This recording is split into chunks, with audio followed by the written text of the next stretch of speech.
जय हिंद साथियों, मैं आनंद चौहान आप सभी का हार्दिक स्वागत करता हूं आपके अपने परिवार टीचिंग विद आनंद चौहान में। तो दोस्तों, आज हमारा जो है रीजनिंग में हम आप लोगों के लिए लेकर आए हैं प्रैक्टिस सेट नंबर 6। अभी तक के दोस्तों हमारे 5 प्रैक्टिस सेट कंप्लीट हो चुके हैं। तो आज हमारा दोस्तों प्रैक्टिस सेट नंबर 6वां स्टार्ट हो रहा है। हालांकि दोस्तों आपका रीजनिंग का जो क्लास है वो आपको रेगुलर नहीं दे पा रहा हूँ, क्योंकि भाई मुझे और भी क्लासेस करानी होती है, जिसके चलते भाई आपका जो रीजनिंग का जब भी मुझे समय मिलता है तो मैं आपके लिए एक प्रैक्टिस सेट अपलोड कर दिया करता हूँ। ठीक है, तो ये हमारा प्रैक्टिस सेट नंबर 6 है। तो आज मैं आप लोगों के लिए टोटल 20 क्वेश्चंस लेकर आया हूं और वो 20 क्वेश्चन अपने आप में बहुत ही ज़्यादा इंपॉर्टेंट क्वेश्चंस हैं, आपके पीवाईक्यू बेस्ड क्वेश्चंस हैं, जो कि एसएससी जीडी 2025 में आपके किस किस टाइप के क्वेश्चन आगे पूछे जाने की संभावना है, वो सारे क्वेश्चन आज के इस सेशन में हम लोग करने वाले हैं। तो चलिएगा भाई, सभी लोग क्लास में जुड़ेंगे और अपने हर एक फ्रेंड दोस्त के साथ में वीडियो को दोस्तों ज़्यादा से ज़्यादा शेयर कर देंगे, ताकि सभी लोग इस प्रैक्टिस सेट में जुड़ सकें। ठीक है भाई, तो चलिएगा हम अपने सेशन को बिना टाइम वेस्ट के स्टार्ट करते हैं। तो चलिएगा, आज का पहला क्वेश्चन आपकी स्क्रीन पर आता हुआ दोस्तों, क्वेश्चन नंबर पहला आपके सामने आ चुका है। ये हमारे क्वेश्चन का पहला क्वेश्चन आ चुका है। ये आपका फिगर सीरीज का क्वेश्चन है। जैसा कि आपको बोला है कि निम्नलिखित श्रृंखला में आगे आने वाली आकृति का चयन कीजिए। तो भाई ये देखो आकृति किस प्रकार से चल रही है। तो भाई ये देखो आपका जो आकृति का जो एरो का मुख है ये भाई ईस्ट की ओर है। इसके बाद फिर दोस्तों इसका मुख left to right, left right हो रहा है। इसका मतलब है कि अब की बार जो आकृति बनेगी उसमें जो इसका मुख होगा एरो का, वो कुछ इस प्रकार से इधर की ओर होगा। किस प्रकार होगा भाई? उसका जो मुख होगा ना वो भाई इस प्रकार से इधर की ओर होगा। इस प्रकार से इधर की ओर इसका मुख होगा। ठीक है भाई। अब देखो इसके अंदर भी एक छोटी सी आकृति नजर आ रही है, वो देखो किस प्रकार से घूम रही है।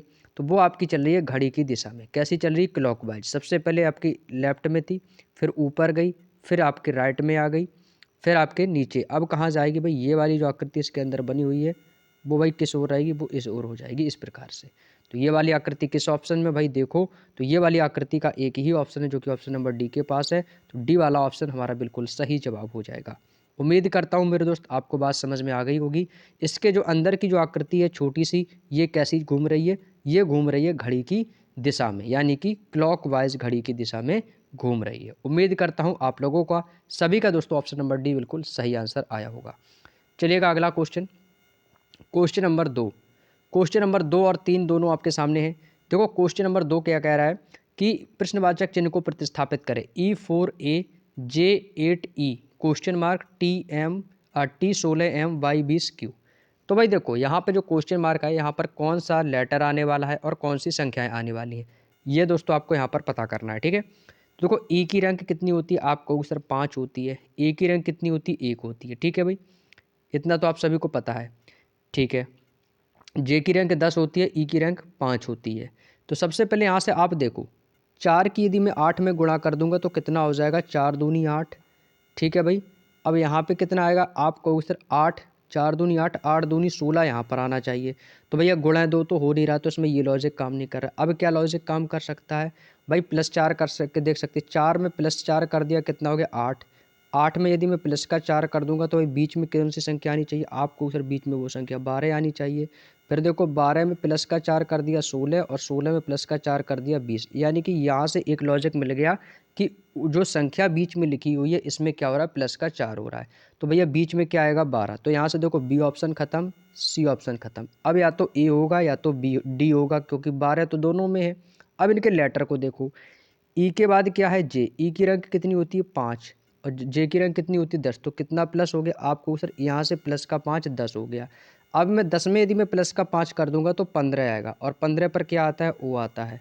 ठीक है भाई, उसी प्रकार से 15 में 5 ऐड कर दूंगा, सॉरी यहाँ पे कितना है? जे। 15 में 5 ऐड कर दूंगा तो 20 हो जाएगा। 20 पे क्या आता है? टी। बिल्कुल सही है। तो भैया ओ 12 वाला कौन सा ऑप्शन है भाई? ओ 12 वाला एक ही ऑप्शन है, किसके पास है? ऑप्शन नंबर डी के पास है। इसका मतलब है यहाँ पे क्या आ जाएगा? ओ 12, यानी कि option number D is the right answer. अब इसी प्रकार से ए की रैंक होती है 1, ई की रैंक होती है आपकी 5। तो 1 4 5, 5 4 9, 9 पे क्या आ जाएगा? आई आ जाएगा। तो ओ 12 आई कौन सा ऑप्शन होगा? Option number D. उम्मीद करता हूँ मेरे दोस्त सबको आंसर आ गया होगा भाई। अगला है कि एक निश्चित कोड भाषा में ब्रेक को ये लिखा जाता है। तो देखो ब्रेक को क्या लिखा गया भाई? ये लिखा गया है। ठीक है भाई, तो यहाँ पर मैं सबसे पहले लिख देता हूँ ब्रेक, BREAK। ठीक है भाई, अब इनकी रैंकों को लिख लो सबसे पहले।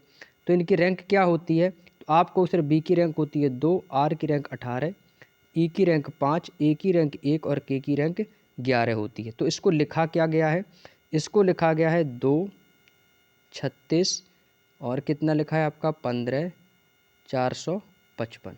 ठीक है भाई, ये लिखा गया। तो ये कैसे लिखा गया जानते हो भाई, आप सभी को पता है बी की रैंक कितनी होती है 2। ठीक है, बी की रैंक कितनी होती है 2, 2 की गुणा कर दी भैया 1 में, तो 2 एकम 2, 18 दूनी कितना हो गया भाई, यहाँ से देखो तो 18 दूनी 36, फिर यहाँ से देखो 5 तियाँ 15 हो गया भाई। ठीक है, एक चौको कितना हो गया, एक चौको 4 हो गया, और 11 पचे कितना हो गया भाई 55 हो गया। 11 पचे 55, बात समझ में आएगी। तो गुणे 1 गुणे 2 गुणे 3 गुणे 4 गुणे 5, ये यहाँ पर क्या चल रहा है, ये यहाँ पर क्रम चल रहा है सीरीज का। ठीक है, अब यहाँ पर हमसे पूछा जेरोक्स को कैसे लिखा जाएगा, तो यहाँ पर हमें क्या लिखना है, जेरोक्स XEROX। ठीक है भाई, यही तो लिखा है जेरोक्स। तो जेरोक्स को पूछा है कि इसको कैसे लिखा जाएगा, तो सबसे पहले तो इसकी रैंकों को लिख लो। एक्स की रैंक कितनी होती है 24। ठीक है, ई की रैंक 5, आर की रैंक 18, ओ की रैंक 15, एक्स की रैंक 24। भाई इसमें सब में क्या करना पड़ेगा, आपको कहोगे सर गुणा का बन करना पड़ेगा, तो 24 एकम तो 24 हो जाएगा, तो यहाँ इसको तो 24 ही लिख दो भाई। ठीक है, ई की रैंक 5 होती तो 5 दूनी 10 हो जाएगा भाई। ठीक है, 18 दूनी 36, 18 तियाँ 54 हो जाएगा भाई। तो 24 10 54 वाला देखो ऑप्शन, तो ये तो बी तो खत्म हो गया, या तो सी होगा या ए या डी। ठीक है, अब 15 15 18 तियाँ 54, अब 15 चौको कितना हो जाएगा, 15 चौको हो जाएगा आपका 60। ठीक है, और 24 पंचे कितना हो जाएगा भाई 120। तो देखो कौन सा ऑप्शन है, 24 10 54 60 120, 24 10 54 60 120 ऑप्शन नंबर ए के पास है। तो यही एक क्वेश्चन ए वाला ऑप्शन दोस्तों हमारा इस क्वेश्चन का बिल्कुल सही जवाब हो जाएगा। क्वेश्चन का लॉजिक दोस्तों बहुत ही शानदार था, बहुत ही तगड़ा तगड़ा दोस्तों इसका क्या था भाई, लॉजिक था इस क्वेश्चन का भाई, बहुत बढ़िया, एकदम सही जवाब हो जाएगा। Option number A is the right answer. Clear, चलिएगा भाई आगे चलता हूँ अगले क्वेश्चन की ओर। क्वेश्चन नंबर 4 सीरीज का क्वेश्चन है भाई, कर जाओगे सभी लोग, कर जाओगे ना भाई। देखें क्वेश्चन को ध्यान से पढ़ना मेरे शेर, क्या बोला है कि दी गई श्रृंखला में गलत पद ज्ञात कीजिए। हमें गलत संख्या को चुनना है। देखो आपके सामने संख्या लिख दे रहा हूँ मैं, क्या लिखा है 120 लिखा है, 144 लिखा है, 167 लिखा है, 192 लिखा है, और 216 लिखा है, और 240 लिखा है। ठीक है, अब इनमें से जो ये क्रम चल रहा है इसमें से एक क्रम आपका गलत है, तो वो क्रम क्या है, देखो वो आपको क्रम पहचानना है। 120 से देखो 144 कितना प्लस हुआ, आपको सर ये तो हो गया प्लस का 24, 24 प्लस हुआ है ना। ठीक है, अब यह जब 24 प्लस हो गया है, ठीक है, अब यहाँ से देखो 144 से 167 की ओर कितना प्लस हुआ है, आपको सर 4 3 7 और 4 2 6। ठीक है भाई, कितना प्लस हो गया, आपको सिर्फ प्लस का 23 हुआ है। ठीक है, 167 से 192 की यदि मैं देखूंगा तो कितना प्लस हुआ है, तो ये आपको सर ये कितना हो जाएगा 7 5 12 की 2, कैरी करेगा 1, 6 2 8 और 1 9, यानी कि प्लस का 25।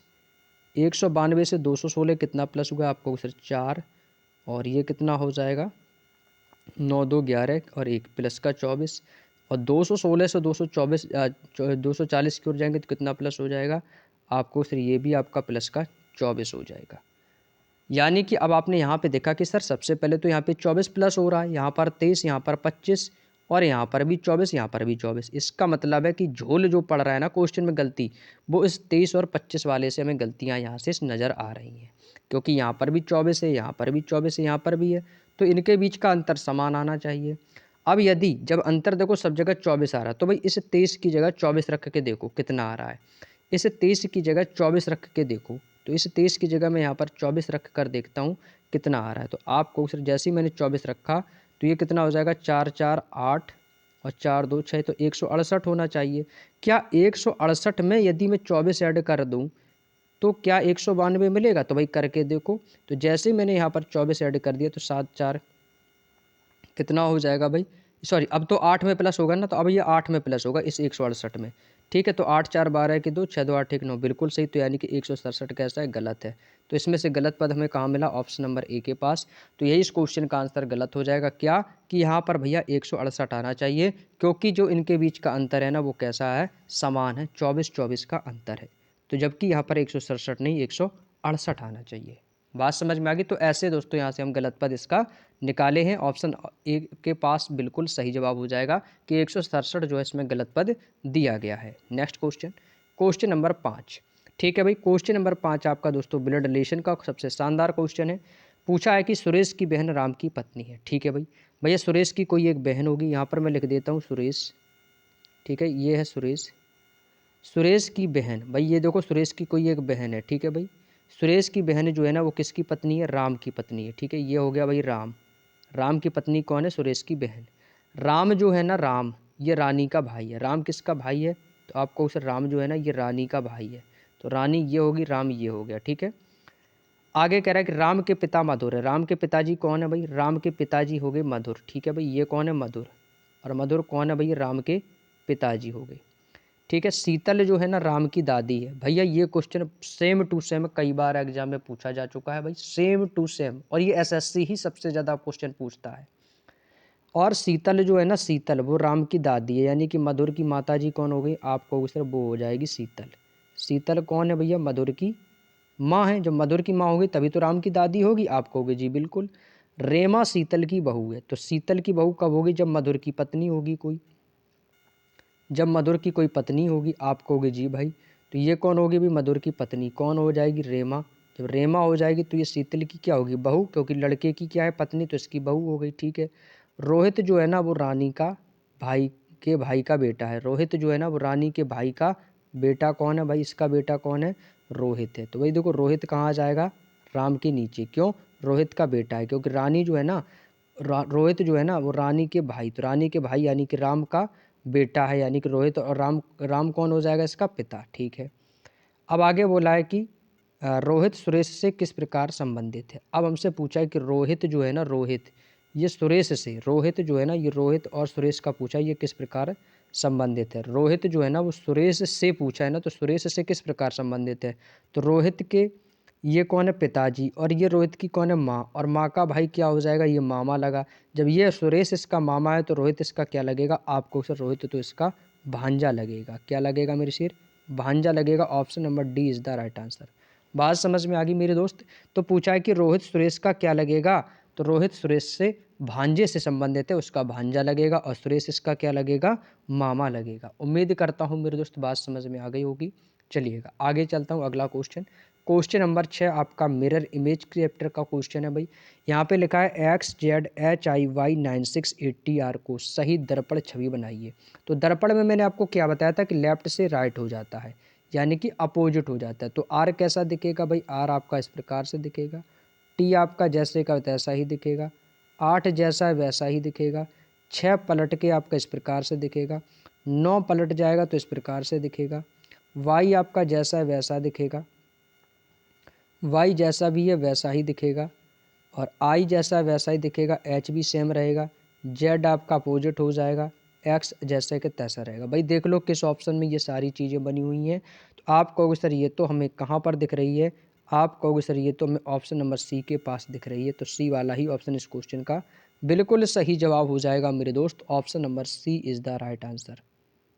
उम्मीद करता हूँ मेरे दोस्त बात समझ में आ गई। Option number C is the right answer. अगला क्वेश्चन है कि निष्क्रिय का संबंध सक्रिय से है तो भिन्न का संबंध किससे होगा। भाई देखो निष्क्रिय, निष्क्रिय क्या है, इसका अपोजिट है यानी कि विलोम। तो निष्क्रिय का विलोम क्या है, सक्रिय हो जाएगा। निष्क्रिय का विलोम, और भिन्न का क्या हो जाएगा, भिन्न का विलोम क्या होता है, भिन्न मीन्स होता है अलग, और अलग का अपोजिट कर देंगे तो क्या हो जाएगा, तो आपको उसे समूह हो जाएगा।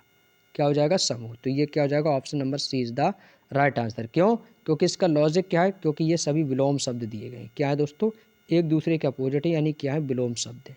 क्योंकि निष्क्रिय का विलोम क्या होता है, सक्रिय, और भिन्न का मतलब ही अलग होता है। तो अलग का मतलब क्या हो जाएगा, समूह में इकट्ठा होना। ठीक है, तो option number C is the right answer.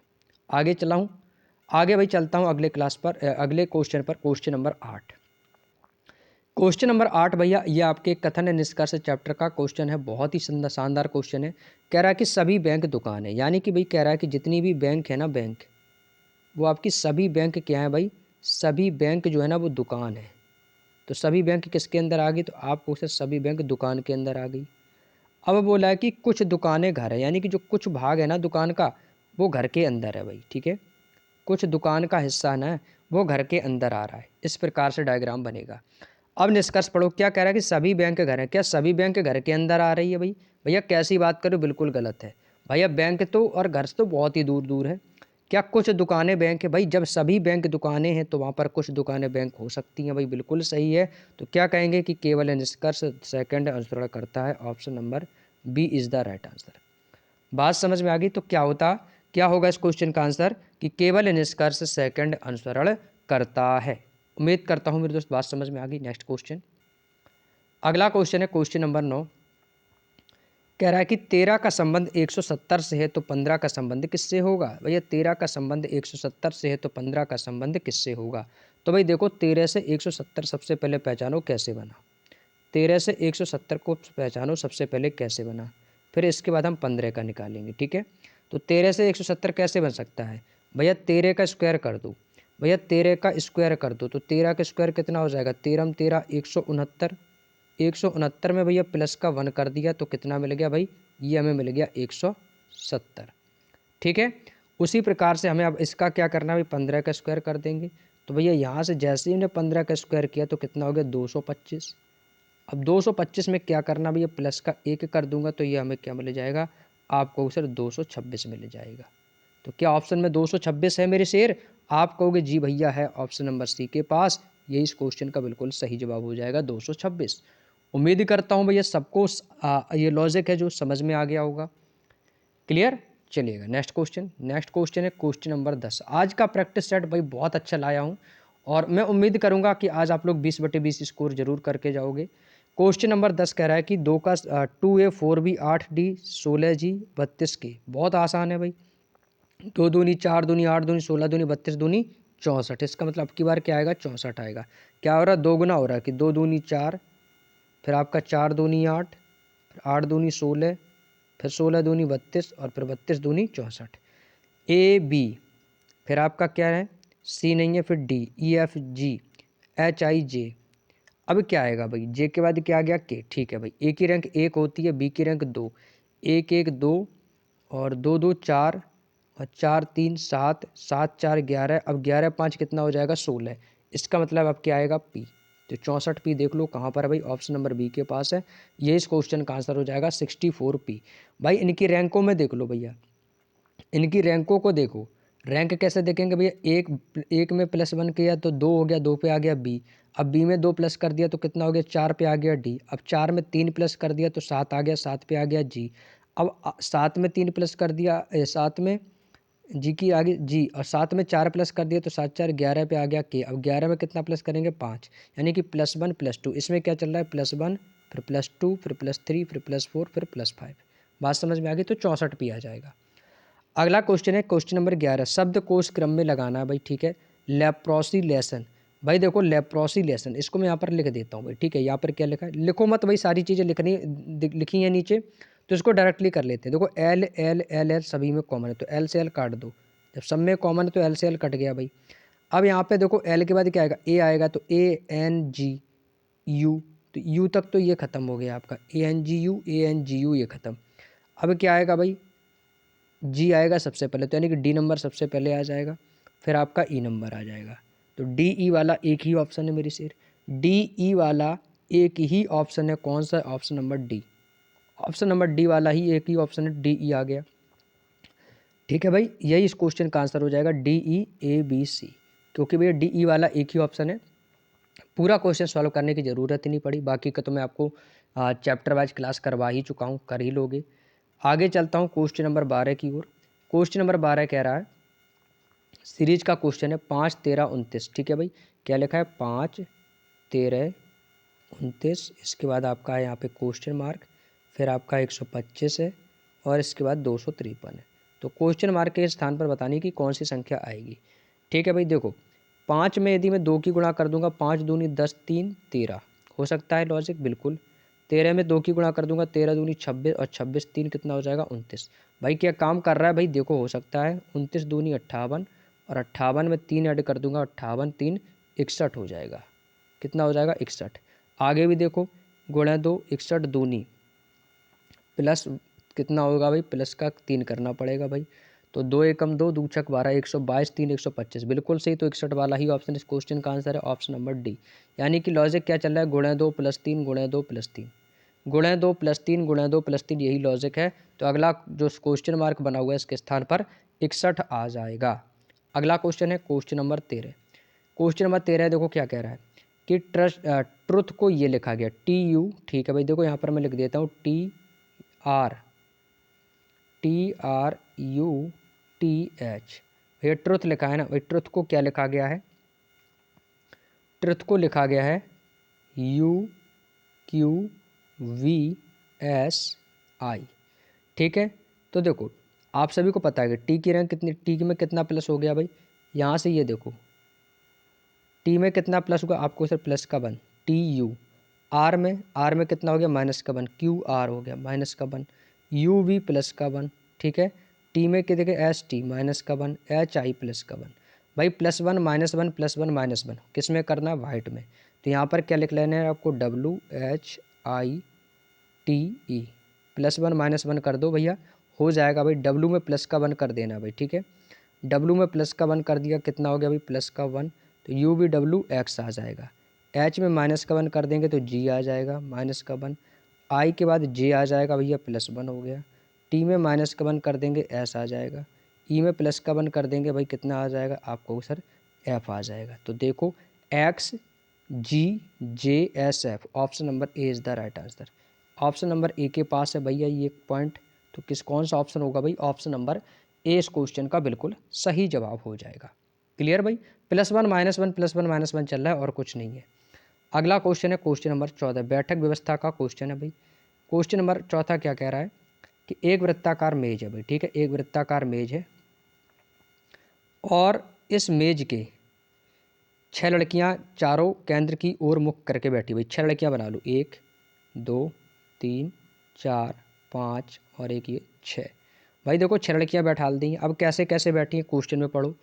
Question में क्या बोला है, कह रहा है कि P R के दाईं ओर ठीक बगल में बैठी। P कहाँ बैठी है, R के दाईं ओर। जैसे R है तो R का दायां इधर हो जाएगा, तो यहाँ पर कौन है, P है।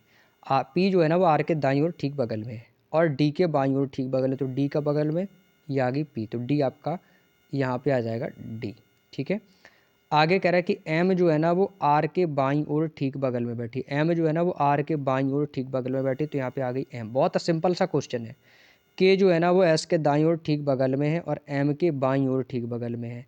K जो है ना वो M के बाईं ओर, तो M के बाईं ओर यहाँ पर K हो जाएगा और S के दाईं ओर ठीक बगल में, तो S का दायां इधर हो जाएगा, ठीक है भाई। अब एक तो 6 के 6 लोग थे, 6 के 6 लोग बैठ गए। 6 लोग थे मेरे शेर और 6 के 6 लोग बैठ गए हैं यहाँ पर। तो यानी कि ये क्रिया हमारी सेटिस्फाइड है। अब क्वेश्चन में बोला है कि डी के बाईं ओर तीसरे स्थान पर कौन है। भाई डी को पकड़ो, ये रहा डी, डी के बाईं ओर, तो डी का बायां इधर हो जाएगा। तीसरे स्थान पर पूछा है तो इस तरफ चलना है, तो पहला दूसरा तीसरा, तीसरे स्थान पर कौन है, एम है। Option number D is the right answer कि भैया एम बैठी है। डी के बाईं ओर तीसरे स्थान पर कौन बैठी है, एम बैठी है, ठीक है भाई। तो यहाँ से तीसरा स्थान किसका हो जाएगा, एम का। अगला क्वेश्चन है क्वेश्चन नंबर 15। क्वेश्चन नंबर जो 15 है मेरे दोस्त, ये आपका कौन सा क्वेश्चन है, मैथमेटिकल ऑपरेशन का चैप्टर का क्वेश्चन है भाई। देखो यहाँ पर आपको चिन्हों को आपस में बदलना है और हमें बराबर में 126 लाना है, ठीक है। तो ये तो हमारे ऑप्शन से होंगे भाई, ठीक है। ऑप्शन से ही इस क्वेश्चन को हम कर सकते हैं भाई, चलिएगा। तो इसमें से जो राइट ऑप्शन है वो मैं ले लेता हूँ, ऑप्शन नंबर सी, ठीक है। क्योंकि भाई इस वैसे करवाएंगे तो थोड़ा समय लग जाएगा, वीडियो भी लंबी हो जाएगी। तो वीडियो भी लंबी नहीं होगी तो मैं डायरेक्टली आंसर वाला ही ऑप्शन रख के आपको बता देता हूँ, ठीक है। तो जैसे 3 है, अब देखो मैं प्लस और गुणा, मैं ऑप्शन नंबर सी को मैं सबसे पहले ले लेता हूँ, ऑप्शन नंबर सी को, ठीक है। कि मैं प्लस और गुणा को इंटरचेंज करूँगा। तो यहाँ पर लिख दिया 3, प्लस के स्थान पर गुणा 78 भाग 13 -9 और गुणा के स्थान पर कर दूंगा प्लस 117। बराबर में कितना लाना है भाई, बराबर में हमें लाना है 126। इसको कैलकुलेट करो, 13 छिंग 78, बोर्ड मास के अनुसार 6 तियाँ 18, 18 माइनस का 9 प्लस का कितना 117। बात समझ में आ गई। तो ये कितना हो जाएगा, तो आप 18 माइनस 9 और 117 कितना हो जाएगा, 126 ही हो जाएगा भाई, 126 ही है। और देखो 126 ही दिया गया, तो कितना हो जाएगा आपको सिर्फ option number C is the right answer. ये इस क्वेश्चन का बिल्कुल सही जवाब हो जाएगा। क्लियर, चलिएगा next question, question number 16। Question number 16 तो भैया आसान क्वेश्चन है भाई। ये तो भाई क्वेश्चन तो कॉपी पेस्ट वाले क्वेश्चन है, कर सकते हो आप लोग। भैया डिस्टेंस फेस को हु मैन सेड के रूप में कूटबद्ध किया गया है। फेस स्टेयर्स को सेड ओवर पावर के रूप में कूटबद्ध किया गया है। डिस्टेंट कप को ह्यूमन टी के रूप में कूटबद्ध किया गया है। स्टेयर कप को ओवर पावर टी के रूप में कूटबद्ध किया गया है। तो हमसे पूछा कि फेस को शब्द कूट क्या है, फेस का क्या है। तो देखो डिस्टेंट यहाँ पर भी कॉमन है और डिस्टेंट यहाँ पर भी कॉमन है। इस वाली लाइन को देखो डिस्टेंट वाली, क्योंकि डिस्टेंट के साथ में फेस है, डिस्टेंट के साथ में कप है। यहाँ पे ह्यूमन आया तो डिस्टेंस का ह्यूमन हो गया, यहाँ से भी डिस्टेंस का ह्यूमन है। क्लियर। तो यहाँ पे बचा फेस, तो फेस का क्या हो जाएगा, टी हो जाएगा कि सेड हो जाएगा, बताओ भाई। तो यहाँ से देखो फेस का पूछा है ना, फेस, तो फेस देखो यहाँ पर भी फेस है, तो फेस स्टेयर्स को सेड, स्टेयर्स यहाँ पर भी है और स्टेयर्स यहाँ पर भी, तो स्टेयर्स को क्या लिखा गया है, over power. Stairs over power है और ओवर पावर यहाँ पर भी है, ठीक है। तो यहाँ से पूछा है किसका, हमसे फेस का, तो फेस अकेला बचा, तो फेस का क्या हो जाएगा, तो आपको उससे सैड हो जाएगा। सैड कहाँ पर, ऑप्शन नंबर डी के पास। तो फेस का क्या होगा मेरे दोस्त, सैड हो जाएगा। फेस का क्या हो जाएगा, सैड हो जाएगा, ठीक है। बात आ गई समझ में। चलिएगा भाई आगे चलता हूँ अगले क्वेश्चन पर, क्वेश्चन नंबर 17। क्वेश्चन नंबर 17 दोस्तों ये डाइस से आया है कि 4 वाले फलक के विपरीत वाला फलक क्या होगा। तो भैया सबसे पहले कॉमन को पकड़ लो, कॉमन जिसमें हो जाएगा उसको पकड़ेंगे। देखो यहाँ पर 5 कॉमन, यहाँ पे 3, यहाँ पे 3, यहाँ पर भी 5। तो जब दो चीज़ें आपस में कॉमन मिल जाती हैं तो वहाँ से अपोजिट ढूंढने में आसानी होती है। तो 4 का अपोजिट कितना हो जाएगा, 2 हो जाएगा। तो कौन सा ऑप्शन है, option number D is the right answer. तो क्या हो जाएगा भाई, 2 हो जाएगा। जब दो अंक आपस में कॉमन हो तो वहाँ से हमारा तीसरा अंक आपस में अपोजिट हो जाता है। तो क्या हो जाएगा भाई, 2 हो जाएगा। क्लियर। चलिएगा अगला question, question number 19। Question number 18 आना चाहिए भाई। 17, 17 के बाद 19, 19 के बाद 20। दोस्तों यहाँ से क्वेश्चन नंबर 18 जो है थोड़ा सा स्किप हो गया है, कोई दिक्कत नहीं है, ठीक है। तो इसमें आज में इस प्रैक्टिस सेट में केवल 19 क्वेश्चन है भाई, ठीक है। एक लगता है कहीं गलती से स्किप हो गया है क्वेश्चन, उसमें ऐड नहीं कर पाया मैं, कोई दिक्कत नहीं भाई, ठीक है। 18 नंबर क्वेश्चन यहाँ से छूट गया है इसमें, क्योंकि इसमें स्लाइड में आपके 18वां नंबर क्वेश्चन नहीं दिख रहा है, तो इसका मतलब वो कहीं गलती से स्किप हो गया मुझसे, कोई दिक्कत नहीं भाई, ठीक है। 19 ही क्वेश्चन कर लेते हैं सॉल्व, कोई नहीं। तो देखो ये आपका दर्पण प्रतिबिंब का क्वेश्चन आया है। दर्पण इसके सामने, तो आकृति जब इस दर्पण के इधर जाएगी तो लेफ्ट से राइट भाई इसको इंटरचेंज करने पे वो आकृति हमें कैसी दिखेगी। तो भाई पहचानो, ये देखो पॉइंट है ये कलर्ड वाला, ये इधर आ जाएगा, ठीक है भाई। और ये अपोजिट जो एन है ना वो इस प्रकार से यहाँ पर सीधे एन की तरह बन जाएगा। यहाँ पे देखो अपोजिट ही दिखा रहा है, ये तो गलत हो गया, सी ऑप्शन, सी ऑप्शन तो गलत हो गया, ये भी गलत हो गया, क्योंकि यहाँ पे देखो अपोजिट दिखा रहा है तो गलत हो गया, ये सीधा दिखना चाहिए, ठीक है। अब ये जो लाइन है ना ये पलट के ये इधर आ जाएगी, ये इधर, तो ये लाइन देखो ये आपकी इस तरफ दिखा रहा है 2 लाइन, है ना, ये इधर ना होके ये इधर से इस प्रकार से कट जाएगी, तो ये भी गलत। तो ऑप्शन नंबर ए वाला बिल्कुल सही। ये देखो लाइन यहाँ से इस प्रकार से जानी चाहिए, इस प्रकार से ये लाइन यहाँ से इस प्रकार से पलट जाएगी, ये लाइन उसी दिशा में दिखा रहा है, तो ये तो पलटेगी ना लाइन। तो ये ऑप्शन नंबर ए वाला ही हमारा इस क्वेश्चन का बिल्कुल सही जवाब हो जाएगा। और आज का दोस्तों हमारा अंतिम और लास्ट क्वेश्चन है, और इसके बाद हम अपनी क्लास को ओवर करते हैं। मैथमेटिकल ऑपरेशन का क्वेश्चन है भाई। 52K4 Q6 J12 T8 का मान ज्ञात कीजिए। Q का अर्थ प्लस है, J का अर्थ गुणा है, ठीक है भाई। आपको सीधे सीधे इनके साइनों को लिख लेना है। 52 K का अर्थ क्या है भाई, भाग है, तो भाग लगा देंगे 4। Q का अर्थ है प्लस, तो प्लस लगा देंगे 6। J का अर्थ है गुणा, गुणा लगा देंगे 12।